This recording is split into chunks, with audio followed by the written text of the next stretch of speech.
Well, I suppose the Limelight Theatre was really conceived in some desperation in December 1983. It was, due to the difficult circumstances under which the repertory had operated since 1974, that this company still survived, even though we had all these setbacks. Now, there was an original application in 1985, 1984, by the Shire of Wanneroo, at our instigation, that we apply to the Community Employment Scheme and get a grant to build this theatre. However, the plan that was put forward to the community employment people was such that we couldn't secure a grant. It was not labour orientated, and any scheme under this Commonwealth Employment Scheme, Community Employment Scheme, had to be labour orientated. That's what it was all about. It was a scheme to encourage and engender long unemployed and sometimes unemployable people, to give them some work to do and to teach them new skills.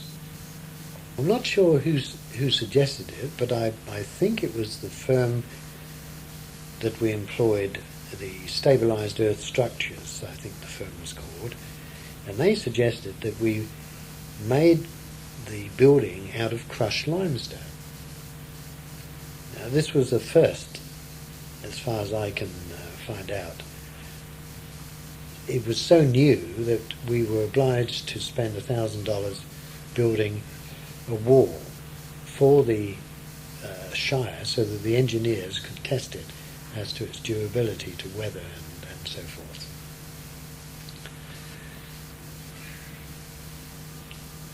So after much effort and tenacity, we eventually got this Commonwealth grant, which was worth around about $167,000. First of all, there was the stress, was the theatre going to be open on time? And being the stubborn person I am, I was determined that it was going to open somehow, even if the audience had to sit on the floor. The theatre was going to open.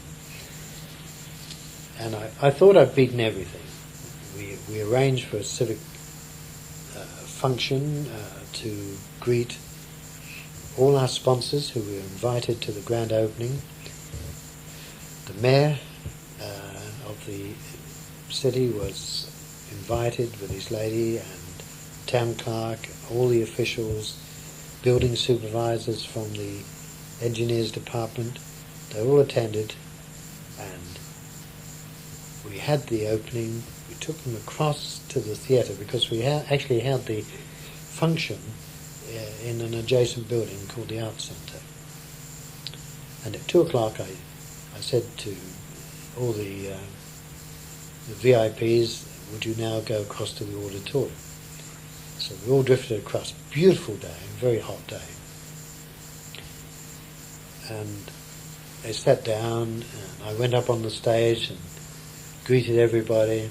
Said, this is our theatre, we're very proud of it. The show should be starting at any time. And then there was a person who came from behind the curtains and whispered in my ear, the orchestra haven't arrived. So there we were, the actors were ready to go on the stage and we had no orchestra. Now, the production was called South Pacific and we had quite a large orchestra. I know now what had happened. They were told that the show was going to start at 2:30 and they were going to arrive at 2:15. So I said to the gathered guests and audience, well folks, we've had a little hiccup, one more thing to overcome, so just talk amongst yourselves and I'll tell a few jokes if needed. And then the audience started, the orchestra started to arrive in the auditorium. And I said to them, the orchestra's now arriving, so it looks as though we've got a show after all. And no doubt the first production, the South Pacific, was a success, wasn't it? It was very successful, financially and artistically. The first show was directed by George Dickinson, who was a founder member of the club. And we had, I think, about three founder members in the first production. It was our most ambitious musical at that time, because we then had the facilities of a proper theatre. So we were able to raise our standard considerably, technically and artistically.